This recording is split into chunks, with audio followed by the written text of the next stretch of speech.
secret is I just smile and say, live for today. I'm sitting on top of the world, on top of the sun came up and I gotta say, see it in a whole new way. I'm sitting on top of the world, on top of the world, on top of the world. I'm sitting on top of the world, on top of the world, on top of the world. Hey Tristan, how you doing? I'm good. How are you? Pretty good, pretty good. Glad to have you today. Welcome to Content is Queen. So excited to have you. Thank you very much for having me. Great. So why don't you go ahead and introduce yourself to everyone? I want to hear a lot more about Evolve to Grow. And what is a Business Sherpa? We've got a good story for you. I'm going to start with the Business Sherpa bit, and then I'll go back and introduce myself. So let's think about if you were to go and climb Mount Everest. If you decided you wanted to climb Mount Everest, would you climb Mount Everest by yourself? Most people are going to say no. Okay. We'll go with no. they might. Sorry, I should have let you answer it. What would you do if you decided to go and climb Mount Everest? I would at least let someone know I was going.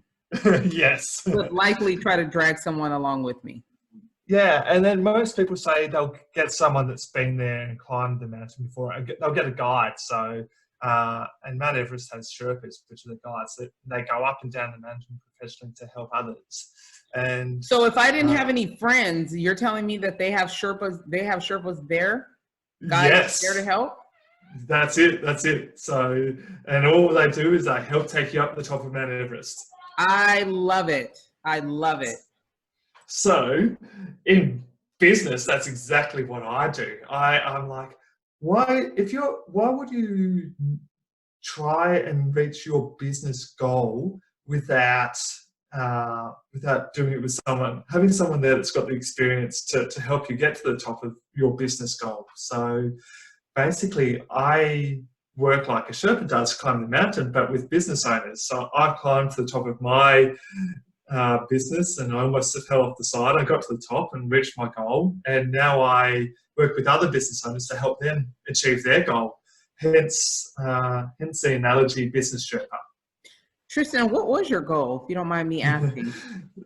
So my previous business was I had a previous business in the sportswear world, so selling cycling clothing and triathlon clothing and running clothing. Oh wow! And I built that up I was running it in my kitchen to start with, and then I built it up into a 7-figure business and selling all over in multiple countries and manufacturing all over the place. And I built that up to a 7-figure business relatively easily, and then all of a sudden, in about a 6-month period, my wife left me, and at the same time, the Aussie dollar, which was not fun, at a very similar time, the Aussie dollar dropped against the US dollar, and we were purchasing everything in US dollars, so we lost all of our margin because we were selling in Aussie dollar. So I had two big challenges or hurdles thrown in front of me at the same time, and I didn't know how to deal with them. So I really struggled for about 6 months, and about 9 months later, I woke up and I was about 200 grand in debt because I couldn't run the business at the time, couldn't run without me. So out of that, my goal was I realized that I needed to be able to have a functional business that could operate without me. So I set about fixing up my mental health, but also creating a business that could grow and operate without me. And I was able to achieve it to the point that I was able to sell the business. So that's a really, really brief background of the highs and lows, and then what I did with that business. And out of that, I realized that there's multiple other business owners that would be in a similar position to me. or that I've been in. And so I should go and help others out of that. So listen, when you started, were you bootstrapping or how did you get going? So yeah, definitely bootstrapping. I had a day job. So I was working a 9 to 5, and all the profits out of the business were going back into growing the business. But I was doing everything myself in the early days. But as soon as I could, I would outsource work across to the Philippines as well. So I definitely didn't spend massive amounts of money on marketing because I couldn't afford to. I spent time and energy on creating content which would lead to engagement, which would then lead to people knowing about my brand. And this was all at the start of, so I set this business up just as Facebook was getting cool. So Facebook started 2009, 2008, 2009, 2010. And I set this business up, that previous business up at a very similar time. So I was able to ride, in hindsight, ride the growth of Facebook and content, using content and stories on social media to help grow the awareness of that business. So you were doing a lot of storytelling. Yes, I did. In hindsight, yes, I was. I didn't realize that's what I was doing then. I just realized that I didn't want to pay for marketing. And I thought, why don't I share content, share what I'm up to, and talk about my offer? And naturally, it ended up being storytelling. Absolutely. So give me a little bit of the motivation behind some of your content. Was it particularly what you were selling at that moment, or was there usually a story behind those types of things? Talk to me about some of that content that you were posting. Yeah, it's really interesting. So at the end of the day, so I was selling to individuals, but also to large groups. So I would share stories about charity rides and how what we did, how that helped the charity event, and that would, because I was able to share those stories, that would end up, people would see their posts and then share themselves and tag themselves and their friends. But that was, I guess, what was driving engagement, because I was sharing the story and it was a feel-good story, and my product wasn't necessarily the feature of what I was sharing. It was what the product was enabling, was what was the feature of the story. And how much do you think that contributed to the success of your business? That's a really, really good question. Considering I only focused on sharing content and on sharing stories at the time, that was what would drive engagement across multiple states, multiple regions. So if I didn't have this, I wouldn't have been able to grow and scale at the level I did. I would have been door knocking and making cold calls. So and doing that whilst running a day job was not going to be next to impossible. So I needed to drive user engagement, and the way to do that was to create content and share it, and for that content to actually have a purpose. How much do you actually use, outside marketing and PR in your businesses to grow them, or even recommend that to some of the businesses that you're helping? Yeah, totally. So I actually flew over to Malaysia 4 weeks ago to speak in front of 800 people, and that was because a friend of mine who owns a PR agency was able to come across this opportunity. And if I didn't have someone that was helping me with PR, I wouldn't have been able to speak at an event of 800 plus people in my target market. So PR is probably one of the most powerful forms of getting your message across. I've got another friend of mine who I recommended that he should use PR, and he's now been from using PR. He's been able to go from just an Australian company to setting up an office in the UK and being featured on BBC and multiple different TV channels, both UK, US, and AU, just by using PR. Yeah, I try to get people to understand that public relations and third-party endorsement storytelling is incredibly important to growing your business. It definitely connects to your target market in a way that advertising does not. So speaking of which, how did you wind up determining who your target market was? People seem to have such difficulty with that. Yes, finding a target market is extremely difficult, and until you find your target market, you're not going to be able to put your best foot forward. So, with this business, it was almost. I know I'm not going to say it was a matter of luck. When I started the business, I did worst practice, and I just served anyone, which was holding me back.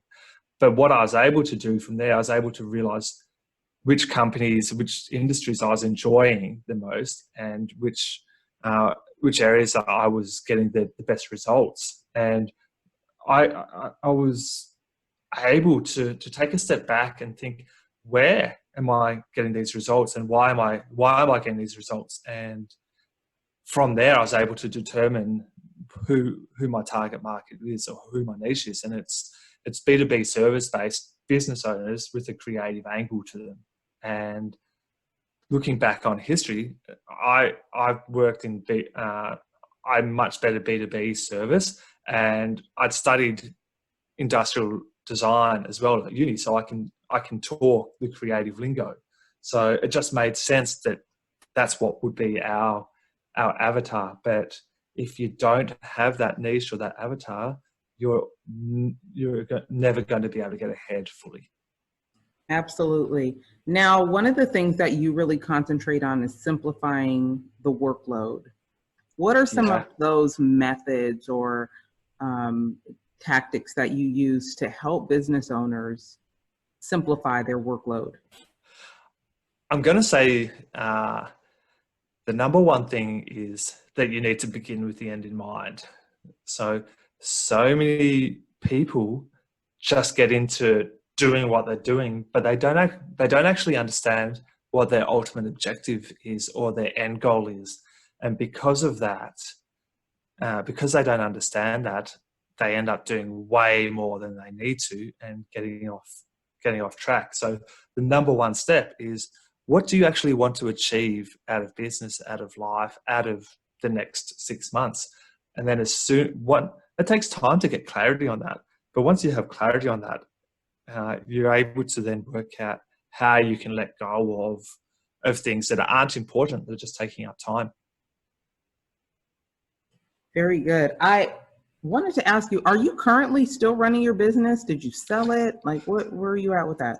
Yeah, so I sold the sportswear business, and so that was 4 years ago. I think I sold the sportswear business. I got to a stage that I realized that it wasn't offering me what I could offer it. So what I mean by that is I wasn't getting enough satisfaction out of that business. So rather than sticking at it and not being happy, I sold that business and took time out. I was able to take time out after selling it, and now I get my fulfillment through Evolve to Grow, which is my current business, which is helping other business owners.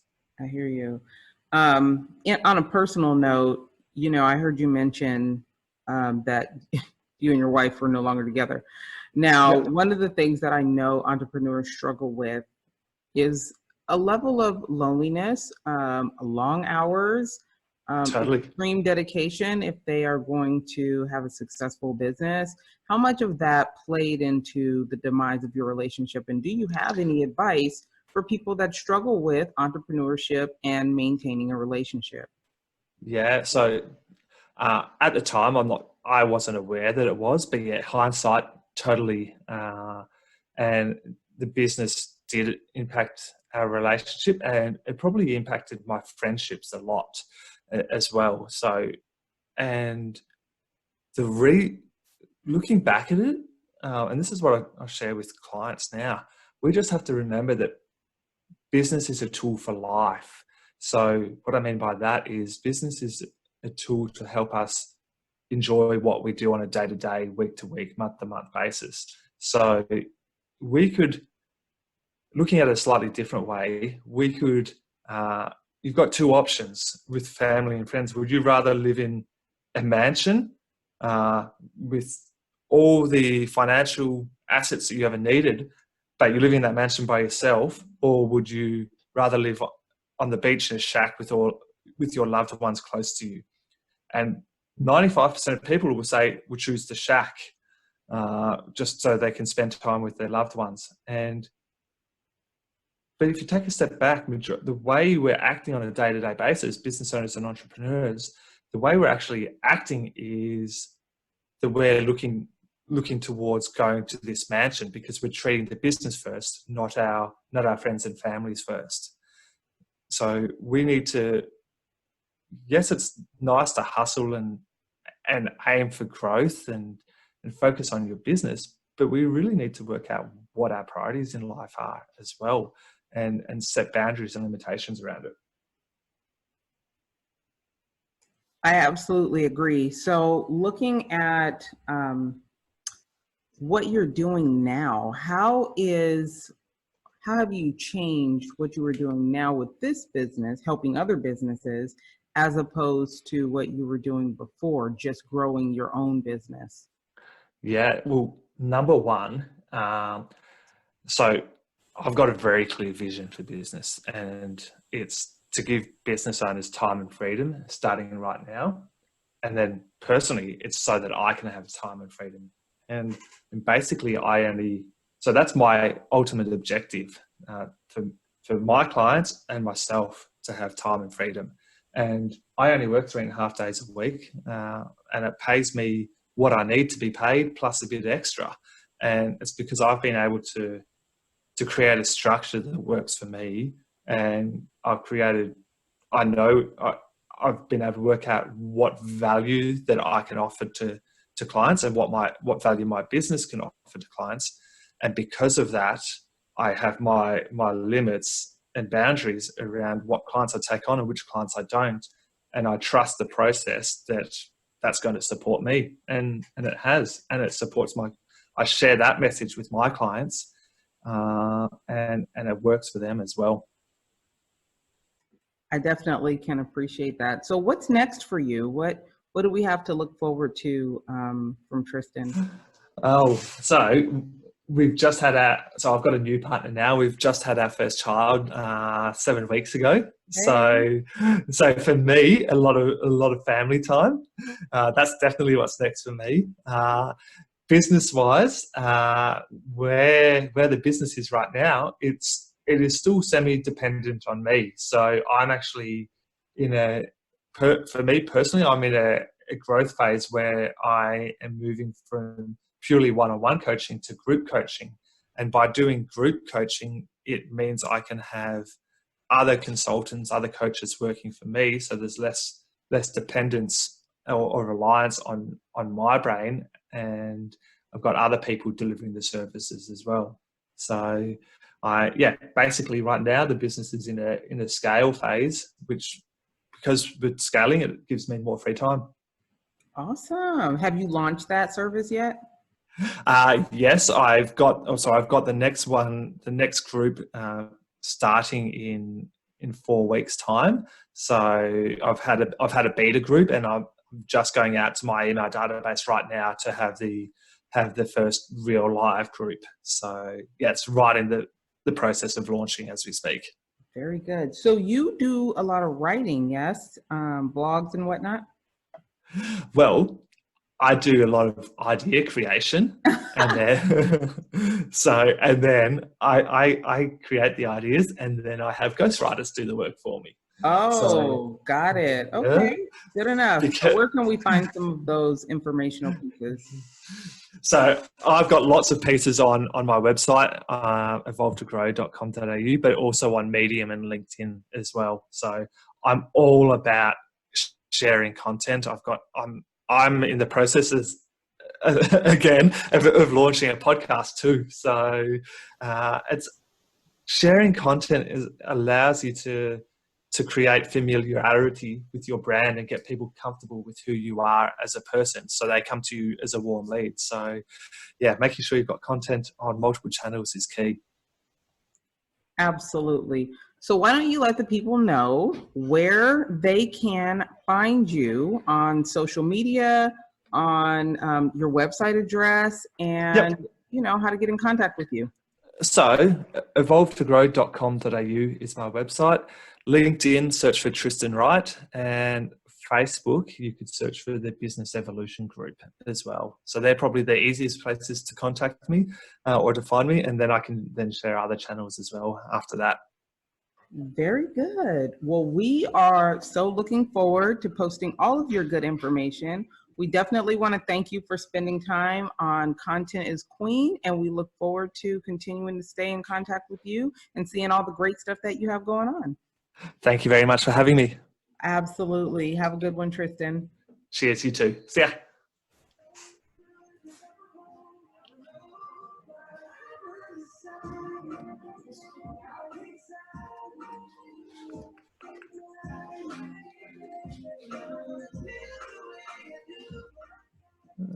Yeah. All done?